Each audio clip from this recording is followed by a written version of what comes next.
Welcome to Kenton Teaches. Enjoy the video. You start by ensuring your Ps4 is on the latest firmware and you're signed into the PSN account that will own the theme. Once done, make sure internet is stable so downloads don't fail, and decide whether you'll install from a USB drive or download directly from PlayStation Store. You'll need a USB-formatted FAT32 with a themes folder if using external media. This prepares permissions and file paths, so the next steps won't stall due to simple configuration errors. Now you either download an official dynamic theme from the PlayStation Store or build one from animated assets. If creating your own, assemble 9 video or image sequences and package them into the Ps4-compatible theme format. Many tools export to the correct TP4 or package structure.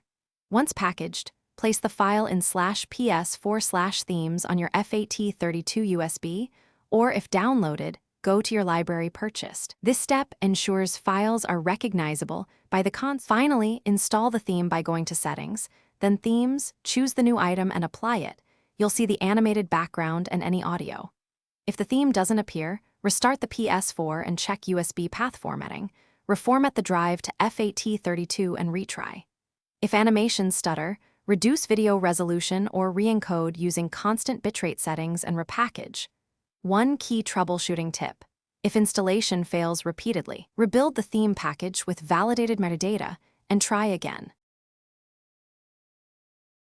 Thanks for watching. Please subscribe if this video was helpful.